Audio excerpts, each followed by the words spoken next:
好好调教你吧。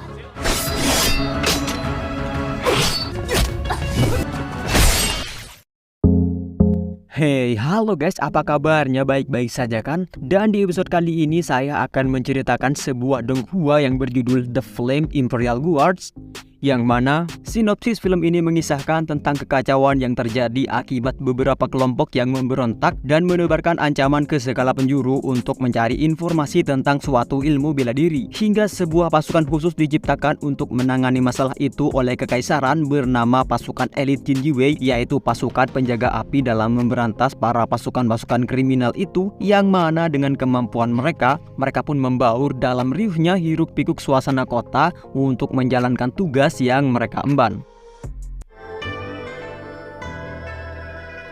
Kisah dimulai dalam dinginnya angin malam yang menghembus melalui luasnya lautan, yang mana ketika itu dalam perairan Jaitong terdapatlah seorang ahli pedang bernama Erbadao yang merupakan seorang anggota pasukan khusus Jin Yue.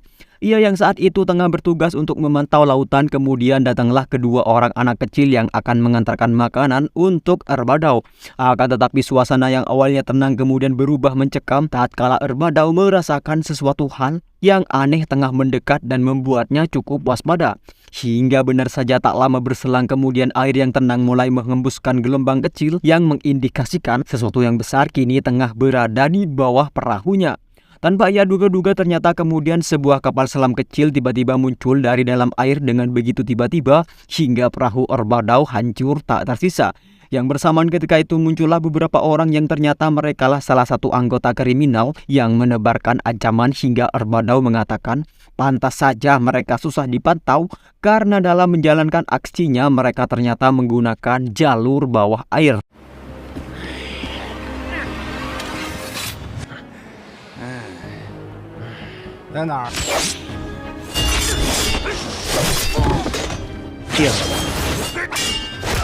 Erbadao nampaknya bukanlah seorang pasukan kaleng-kaleng, yang mana ketika kedua musuhnya tumbang, seorang musuh yang tersisa terlihat begitu gemetaran menyaksikan kehebatan Erbadao. Hingga tanpa diduga-duga ternyata kemudian muncullah sebuah kapal api hantu, yang bersamaan ketika itu muncullah seekor kupu-kupu mistis yang hinggap tepat di tangan si musuh, dan entah apa yang sebenarnya terjadi hingga tiba-tiba ia pun terbakar api hijau yang menyala-nyala dan membuatnya hancur tak tersisa seketika itu juga.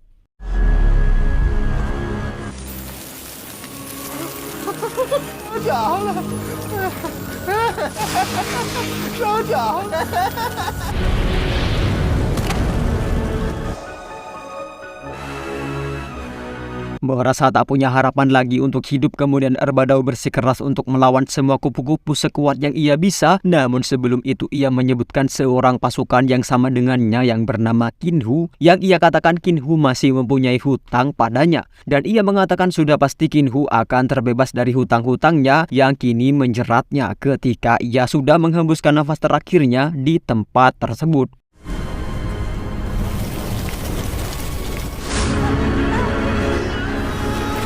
Sementara di tempat berbeda kemudian terlihatlah seseorang yang tadi disebutkan Erbadao, yaitu Qin Hu, yang kemudian ia bergumam bahwa akan mendatangi tempat yang akan digunakan untuk memasang papan pengumuman esok hari, yang kebetulan bertepatan dengan pembukaan tempat penginapan Tonghua di prefektur Guangzhou. Singkat cerita, keesokan harinya tepat di sekitar penginapan Tonghua yang akan dibuka hari itu juga terlihatlah hiruk-pikuk suasana kota, yang ketika itu Tuan Li, yaitu sang tetua penjaga api merah, datang mengunjungi penginapan Tonghua untuk menjalankan tugas yang ia emban. Kedatangannya kemudian disambut oleh Yan Bugui dengan begitu hormat, namun Tuan Li mengatakan Yan Bugui tak perlu bersikap seperti itu karena mereka sebenarnya bertugas dalam naungan kekaisaran yang sama. Dan ternyata Yan Bugui ada di sana terlebih dulu adalah karena ia telah mendapatkan tugas untuk menyelidiki tentang keberadaan Qin Hu, dan kedatangan Tuan Li ke sana adalah juga untuk memastikan apakah Qin Hu saat ini ada dalam penginapan Tonghua. Singkat cerita, dalam penginapan Tonghua yang kini baru dibuka terlihatlah begitu banyak orang yang antusias menyambut senang pembukaan penginapan tersebut, dan beberapa orang mulai ngerumpi untuk membicarakan tentang kapal api hantu yang dikatakan memuat harta karun yang cukup banyak, akan tetapi tak pernah ada yang mau bertemu secara langsung dengan kapal itu karena dirumorkan siapapun yang berani mendekat maka mereka akan terbakar habis oleh kapal api hantu tersebut. Yan Bugui begitu penasaran tentang apa yang dilakukan oleh Qin Hu hingga Tuan Li berniat untuk menangkap Qin Hu sampai ia mengutus Yan Bugui untuk tiba di sana saat pagi-pagi buta. Akan tetapi Yan Bugui kemudian mengatakan bahwa orang yang ia cari jika masuk ke dalam daftar yang dipajang dalam penginapan itu, maka orang tersebut akan muncul secara tiba-tiba. Maka untuk itu Yan Bugui pun meminta Tuan Li untuk duduk sejenak serta menikmati secangkir teh selagi menunggu kedatangan Qin Hu, yaitu orang yang ia cari.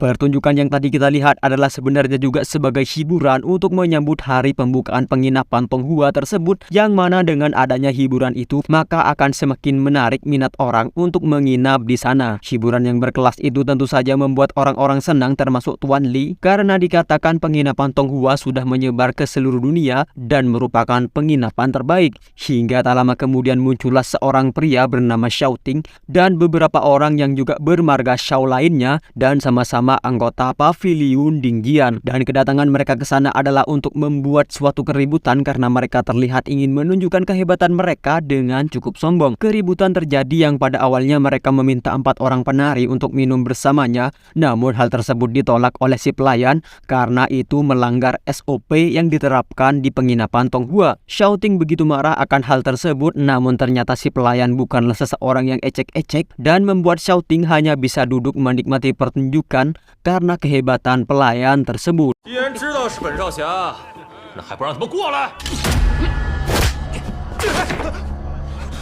这里是童话客栈，还请少侠自重，为少侠自重。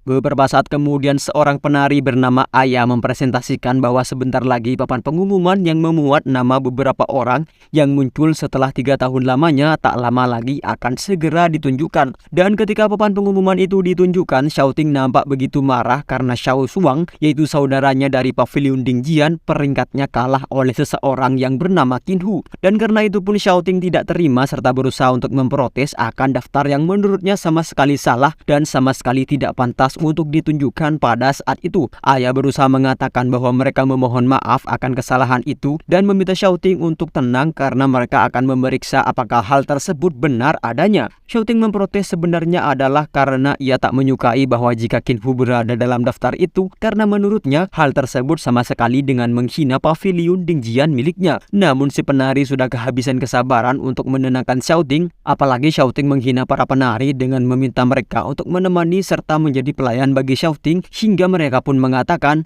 bahwa jika memang daftarnya seperti itu, Xiao Ting mau apa? Dan pertarungan pun terjadi. 我喵喵拳，看这，看起来不怎么。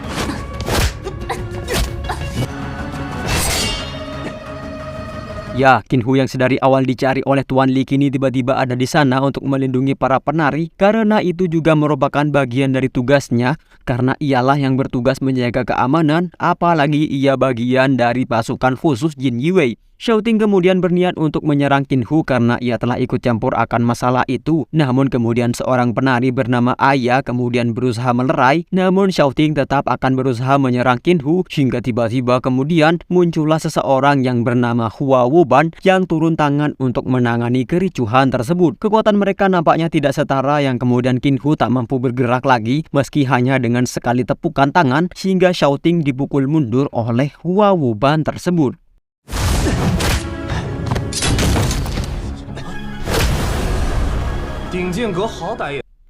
Tuan Li kemudian turun tangan ke sana yang kemudian ia meminta maaf kepada Hua Wuban atas kelakuan Qin Hu tersebut, dan ia meminta maaf secara khusus apalagi Qin Hu bagian dari pasukan khusus Jin Yiwei. Tak hanya itu, Aya pun meminta maaf secara khusus juga untuk Qin Hu karena Qin Hu tadi berniat melindungi mereka dari serangan Xiao Ting, hingga kemudian Tuan Li mengatakan bahwa ia siap membayar semua kerugian yang ditimbulkan oleh Qin Hu. Hua Wuban sudah kehabisan kesabaran pada Xiaoting hingga ia pun berniat membunuh Xiaoting karena Xiaoting sudah bersikap seenaknya dan tak menghargai Hua Wuban. Namun tiba-tiba Qin Hu meminta Hua Wuban untuk melepas Xiaoting karena menurutnya ia dan Xiaoting berhak untuk bersaing agar nama mereka ada dalam daftar pengumuman. Meskipun Hua Wuban mengatakan bahwa tadi Xiaoting sudah berniat membunuhnya, akan tetapi mengapa Qin Hu masih mempunyai rasa belas kasihan pada Xiaoting. 他可是要杀你，你还为他求情。 Dan tak lama kemudian terlihatlah sebuah api hantu berwarna hijau yang sudah kita lihat di scene sebelumnya. Kini tengah menghinggapi seorang tamu dan membuatnya hancur tak tersisa akibat keganasan api hantu tersebut. Api hantu itu nampaknya sangat berbahaya karena ia tak hanya membakar satu orang saja, yang mana api hantu itu dapat menjalar pada orang lain jika saja seseorang berdiri terlalu dekat dengan orang yang terpapar oleh api hantu tersebut.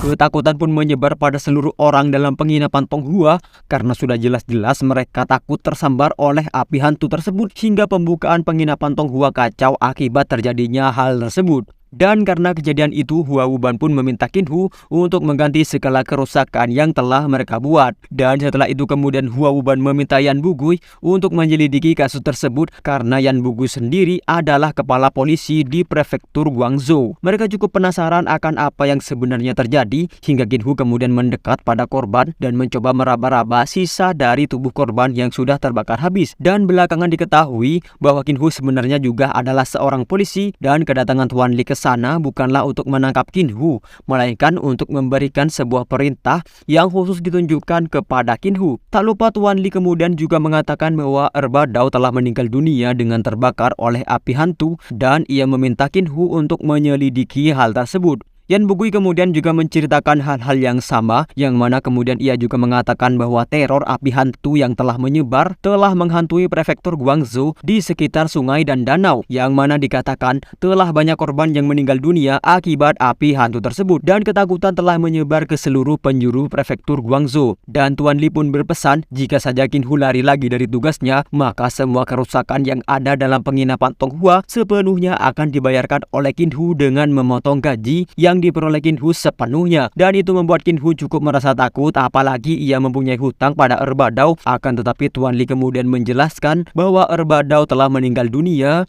yang berarti Qin Hu kini sudah terbebas dari hutang-hutangnya pada Erbadao. 殉职了。什么？ Qin Hu kemudian mencoba membaca surat perintah yang mengatakan bahwa Yun Fei Hong, sang keturunan dari Raja Obat, ikut bekerja sama dalam kasus api hantu tersebut, yang kemudian ia akan mendatangi Yun Fei Hong yang telah disebutkan itu untuk menjalankan tugasnya. Akan tetapi sebelum itu ia meminta sebuah imbalan, yaitu sebuah anggur, yang kemudian Qin Hu pun bergegas untuk mendatangi Yun Fei Hong agar kekaisaran tak sampai memberikan sanksi yang berat padanya. 多担待，走了啊。